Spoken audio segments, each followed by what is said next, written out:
Arthur Strumbutty and the Christmas Cakes.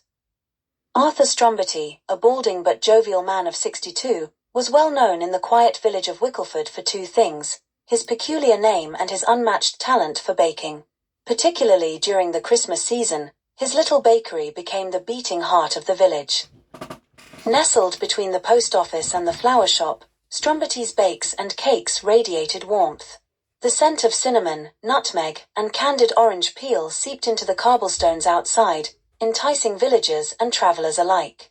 But Arthur's crowning glory wasn't the spiced biscuits or the fruit-filled pastries. It was his famous Christmas cakes, a decadent concoction of rich fruit, boozy soak, and a blanket of thick marzipan under fondant icing. No holiday celebration in Wickleford was complete without one. It was mid-December, and the first heavy snowfall had turned Wickleford into a postcard-perfect scene.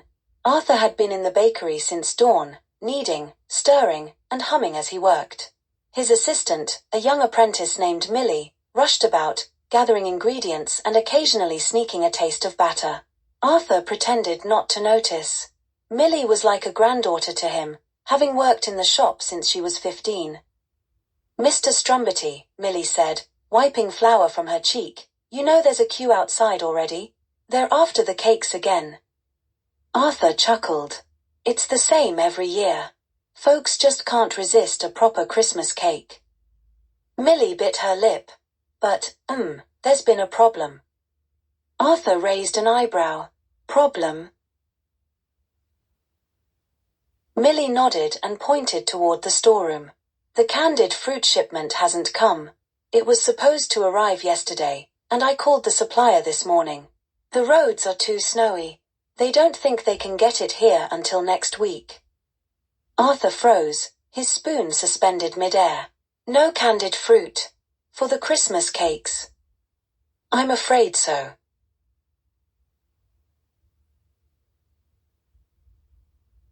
Arthur placed the spoon down carefully. A Christmas cake without candied fruit was unthinkable. The villagers depended on him. Children, their faces pressed to the frosty windows of the bakery, dreamed of his cakes. For some families, it was the centerpiece of their Christmas dinner. He couldn't disappoint them. "Well," Arthur said after a pause, "if the fruit won't come to us, then we'll have to go to it." Milly blinked. "You mean, we're going to fetch it ourselves?" "Exactly." Arthur grinned, his eyes twinkling. "Fetch my scarf, Milly, and grab the big sled from the back." The journey to the neighboring town of Nettlesby, where the supplier was based, was no small task. It was a 10-mile trek, and the snow had turned the countryside into a white wilderness. But Arthur and Milly were determined. Bundled up in thick coats and woolen hats, they set off with the sled loaded with hot tea, sandwiches, and plenty of determination.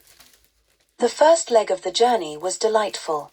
The air was crisp, the snow glittered like powdered diamonds, and the woods were alive with the sound of birds and the crunch of their boots. Arthur regaled Milly with tales of Christmases past, his voice full of warmth. "Back when I was a boy," he said, "we didn't have fancy candied fruit. My mum used to chop up whatever we had: apples, pears, even a bit of turnip once." Milly laughed. "Turnip Christmas cake?" "Best one I ever had," Arthur said with a wink. As they approached the halfway mark, however, the journey became less pleasant. The wind picked up, howling through the trees and whipping snow into their faces. The sled grew heavier with every step, and the tea thermos was long empty. But Arthur pressed on, his determination unwavering. At last, as the sky began to darken, they spotted the lights of Nettlesby twinkling in the distance. The candied fruit supplier, a cheerful man named Mr. Hoggins, was delighted to see them. "Arthur Strumbutty," he exclaimed, clapping him on the back. "What are you doing out in this weather?" "Saving Christmas, Hoggins," Arthur replied with a grin. "I need that fruit." "Well, you're in luck. I've got a barrel of the best stuff waiting for you. Let me fetch it." While Mr. Hoggins loaded the sled, Milly wandered around the shop, her eyes wide at the rows of jars and crates filled with brightly colored treats. She sampled a piece of candied pineapple and sighed. "This is going to make the best Christmas cakes ever." "Only the best for Wickleford," Arthur said. With the sled piled high with the precious fruit, they began the journey home. The return trip was harder. The snow had thickened, and the wind was relentless. But Arthur kept Millie's spirits up with songs and stories, and when they finally saw the warm glow of Wickleford streetlights, they let out a cheer. The next day, Strumbutty's Bakes and Cakes was a hive of activity. Arthur and Millie worked from dawn to dusk, mixing, baking, and icing. The first batch of Christmas cakes was ready by late afternoon, their tops adorned with holly-shaped icing and dusted with edible glitter. When the doors opened, the villagers poured in, their faces lighting up at the sight of the cakes. Mrs. Pickering, the elderly postmistress, clutched her cake as if it were a treasure. The Carter twins, who were notorious for squabbling, actually shared a slice without fighting. Even grumpy old Mr. Barlow cracked a smile as he bit into his slice. By Christmas Eve, Arthur had sold every last cake. Exhausted but happy, he closed the shop and joined Millie for a well-deserved cup of hot cocoa by the fire.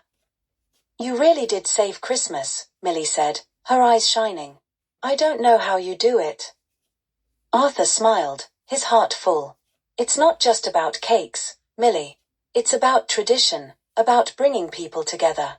That's what Christmas is all about." As the church bells rang out across the snowy village, Arthur Strumbutty leaned back in his chair, content. Another Christmas in Wickleford had been made just a little bit sweeter.